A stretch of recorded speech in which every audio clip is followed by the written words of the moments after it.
G'day guys and welcome back to the JFBS SuperCoach channel. And today we're going to go through the best value price, mid-range price defenders in today's video.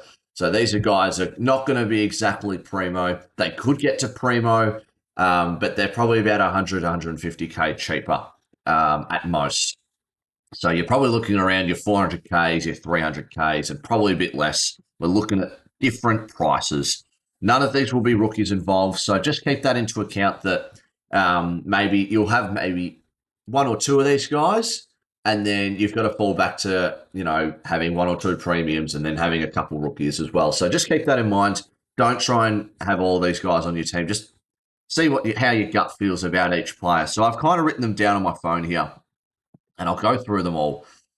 So it's no one above 500k, no one above 450k, really. Jasper Fletcher's interesting.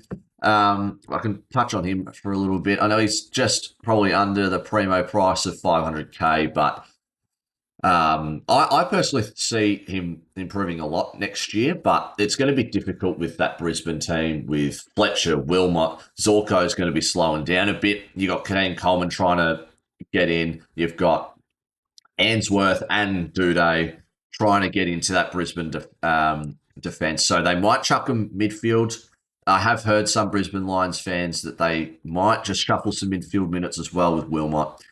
But first person I want to talk about, or first three, because they're back to back to back, is Roberts, McKercher, and Bergman. So Archie Roberts, obviously with the Nick Martin injury, I think it's an interesting look for Essendon, and maybe, pointing the direction of Roberts, who had an all right end towards last season. He had an average of 87. I don't have the stats on me at the moment, but I felt like that he was actually all right. He bumped his price to 450k, and I don't see why not he'll improve. A lot of these young Essendon guys as well, like Durham, I can also definitely see improving a lot. So maybe keep that into perspective with Archie Roberts as well, considering that this guy, I've only got him here for now, but I originally had him in my team. He was kind of a lock for everyone, so I don't really want to get into it too much, but I think everyone's really heard about that Colby McKercher is getting some midfield minutes or training with the midfield at the moment, which kind of scares everyone because that North Melbourne midfield is just deep in the sense that they've got too many options. Where's North Melbourne? There they are. Like you got Sheasel, which I'm sure they're going to try. LDU, Luke Parker, Simpkin. They kind of all, like, Parker and Simpkin does play that halfback up to midfield. You got Georgie Wardlaw, got Tom Powell. Spino Sullivan was also mentioned that he might play some midfield minutes. Bailey Scott, I don't know if he was injured last year. I can't remember much about it, but I'm kind of surprised at 250k there. But like, you've got so many people trying to get into that midfield lineup. So you've also got to put into perspective, it's wings is included. So McKercher might be a wing. Same with Finn O'Sullivan, but I kind of like Finn O'Sullivan at his price a little bit more. I might have him. Yeah, I do have him marked down on this on my list, but we'll talk about it a bit later. And then we've got Bergman. So I'm kind of high on Bergman. I really like how he plays. I love his intensity that he brings to the game. And I feel like he can bring that intensity and kind of that ferociousness that he has into that midfield lineup for Port Adelaide, because they've obviously got Connor Rozee starting back. Apparently, Josh Carr was one of the guys that kind of initiated Connor Rozee going half back. So I don't really see it changing there. But you've got Butters, Hall Francis does play mid forward. You've got Ollie Wines and Willem Drew, and that's probably about it. I don't really see Jace Burgoyne playing insane midfield minutes. So it kind of opens it up for Bergman, I reckon. And for that price, what did he average last year? An 82? I mean, if he averages like a 95, it's probably at around 520k, 530k. It's a pretty easy step up from him to a primo, which you probably feel more comfortable playing. So let's get back Cool. Moving on. So the next people I've got Banks here, but I can talk about Nick Newman for a bit. I'm not high on Nick Newman. He's, I think, 32, 33, coming off an ACL injury. If you look at other Carlton defenders, it's going to be pretty hard for him to get back in because you've got to accommodate Sard, you've got Haynes, Wiedering, Ollie Hollands kind of plays halfback, Mitch McGovern, Lockie Cowan as well. But then you've also got Ollie Florent, who's starting to play down back for Nick Newman, for Carlton, sorry. So in my opinion, I don't think Nick Newman is a valuable option. I think he's going to be a little bit of a trap, as well as I think Kadein Coleman as well, but we'll get to him a bit later.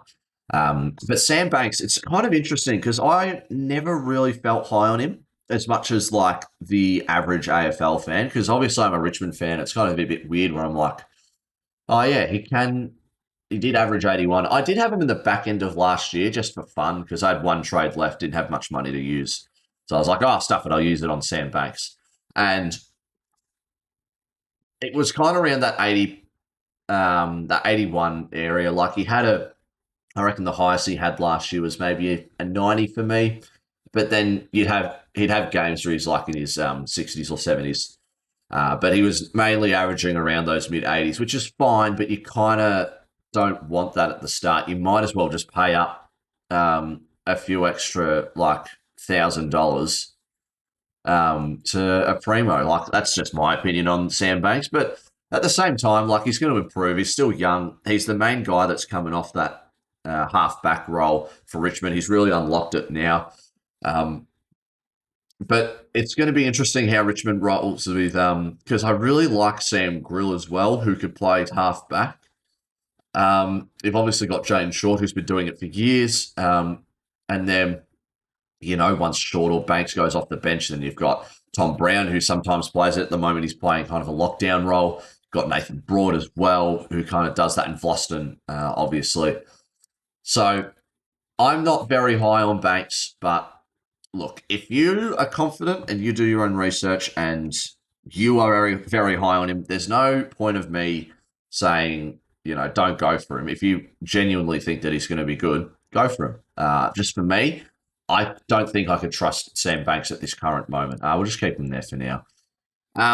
Next guy on my list is Jordan Ridley. So last year, you've got to put into effect his averages of 77.4. There's probably games where he's been injured or subbed out.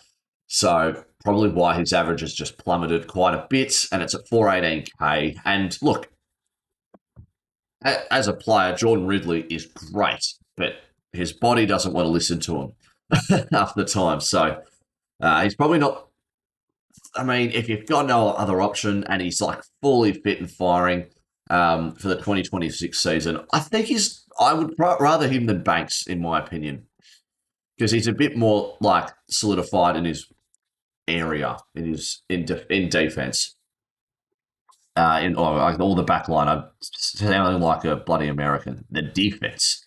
Got Mason Redmond, Andrew McGrath, Zach Reid. I loved Zach Reid last year. I thought he was great. But then you've got a lot of these other younger guys as well as Ben Mackay, your multi-million-dollar man. But you've got some younger guys to accommodate as well, like Farrow as well. So he's in your best 22 for sure. He will take some kickouts, but I think it will mostly be Archie Roberts. So I don't see him averaging more than 90. But I think I'd rather him than Sam Banks, in my humble opinion. Next guy, I'm going to be scrolling a little bit more. Jack. Obviously went from Hawthorn to Melbourne. No one really saw it. Let me know if I'm wrong, but I was completely dumbfounded that he wanted to leave Hawthorn for Melbourne. Don't know what the reason was, but very interesting. And it's going to be interesting how Melbourne uses their midfield and backline, because Bowie kind of excelled in that back line. No one really jumped on him. Average of 92. Salem is just Salem like every year. Stephen May, I feel like, is going to have a bit of a drop-off. Trent Rivers he's gone into the midfield a few times, and Stephen King, being the new coach, probably experimenting in a few things, And I reckon Trent Rivers might go into the midfield. You never know. Because I feel like Melbourne's midfield at the moment is a bit more weaker than last year. I mean, obvious to say got Petrarca and Oliver leaving, but, you only bring back Steele. Harvey Langford's got the full-time mid-role. Still got Viney. It's not a top midfield like it was 5 years ago when they won that premiership. That's for sure. But in saying that, Rivers might go in. Disco Turner's just done something unbelievable. Got Moniz Wakefield, who I've had him in my team, and my mate's been pretty high on him as well, potentially filling in that role of Judd McVee. Xavier Taylor as well. Like, this is Stephen May's last year. They've just obviously had enough of him, which is disappointing in a Melbourne sense because he's a bit of a character. Yeah, but more on Jaff. I don't think that there's enough like SuperCoach points to go around for him because you've got to accommodate like Bowie and Salem. You've got May, who takes intercept marks, as well as Rivers, who can come off halfback and plays in the midfield. And you've got Disco Turner, Jake Lever as well. There's just way too many defender options for Melbourne. Like, they are a decent defense on paper. So you just got to put that into perspective as well. Other fellas, I know Coleman is a bit more expensive, but we can talk about him, I guess. Look, I think everyone jumped on Coleman. 233K for someone like him is just too good to refuse. Don't get me wrong, but I mentioned this in my locks video or my team reveal. I forgot which one. I think it was my team reveal for January. And I've read the couple of big footy forums with Lions fans, getting their perspective. Obviously, they're not the ones inside, getting all the intel, but you can kind of get a good perspective of how Lions fans feel about their side. But it feels like Coleman's a trap. You've got already Fletcher coming off halfback with Zorko and what's his face, Wilmot coming off half the back. Zorko's going to decline with age, but I mean, to be fair, could be saying that the past 2 years, and he's a two-time premiership defender. But then you've got to Starcevich has left as well, but you've got to accommodate guys like Tom Duday and what's his face, Noah Answorth, Noah Answorth is kind of, and Duday are pretty similar to that Starcevich kind of role where he's kind of that, big body medium defender where he can take the smallest guy and he can compete with the tallest guy in that forward line. So I think there's too many guys for Coleman to really go for. The only way I can see it is that Fagan is just trying his hardest to fit him into a team, which means you're pushing Fletcher into a midfield role. But other than that, I just personally think Coleman's a trap. I don't think he's the best guy to go for.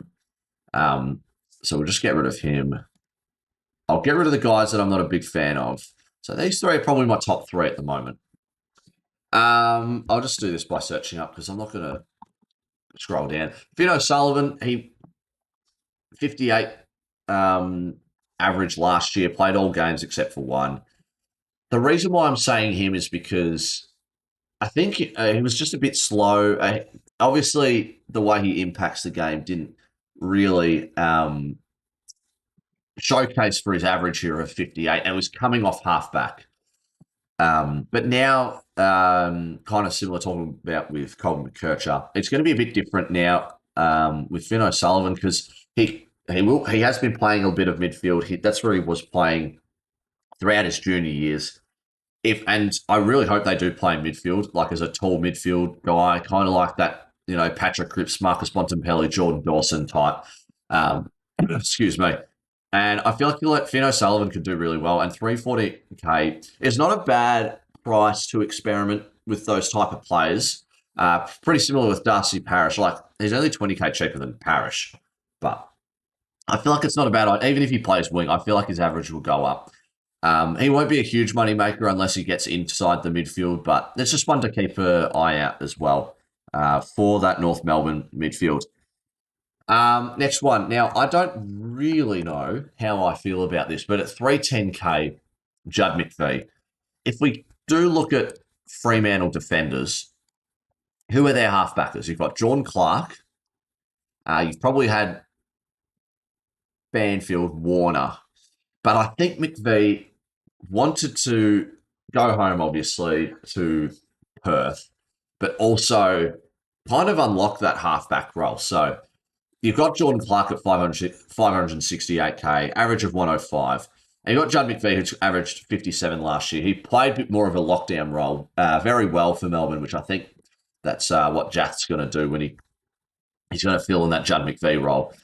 But I think McVee kind of wants a bit more than that. So he's got good pace on him as well. So I think it's not a bad idea for Fremantle to experiment with him being a halfbacker.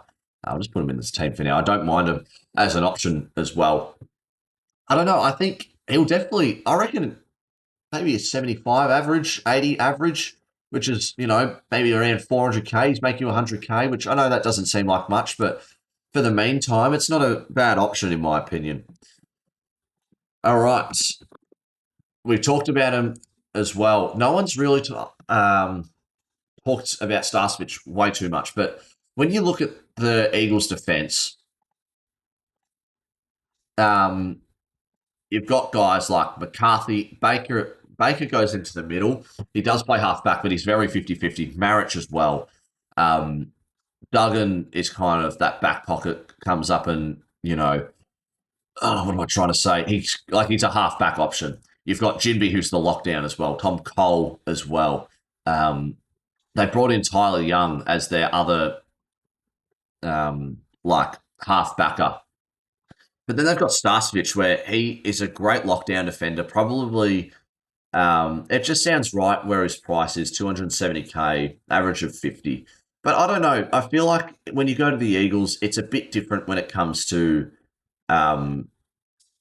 opportunity. And I feel like with Graham and Baker and even Tom McCarthy, if you get that opportunity to play at the Eagles and play well, you will stay, which I'm sure Starcevich will. But I think it'll reflect on your points as well for SuperCoach. So, I think you'll average more than a 50.1. That's just my opinion. I think he's an interesting option. I kind of like him. I like him more than Jath because I think it's going to be very similar, and he's about 70k cheaper, 80k cheaper. I like him better than Coleman, and probably O'Sullivan, maybe McVee, maybe not McVee. But my point is that I think Starcevich isn't a bad option to go for. Moving on to, we've got how many more? Two more guys to talk about. Who am I searching up? I did talk about this guy, Tom Duday. I'll talk about it very briefly because I already talked about it with Coleman and a bit with Fletcher as well. But Tom Duday only played the one game, 189k. He's kind of the most similar guy to Starcevich when it comes to his size and how he can, defend. And I feel like he can definitely get to around Starcevich's base price, being that starting defender for Brisbane. I feel like it's not a bad idea. They've got a logjam there at the moment, so it'd be interesting to see. But if you gave me a piece of paper and kind of wrote down your 8 best defenders, because I think with the new sub rule where you don't need to sub them out as a 5th interchange bench, I think that they'll probably have 8 defenders on the bench, in my opinion. You've got so many options on Brisbane. So Duday is an interesting option. I'll just put him there for now. Like I said, I kind of like him more than that.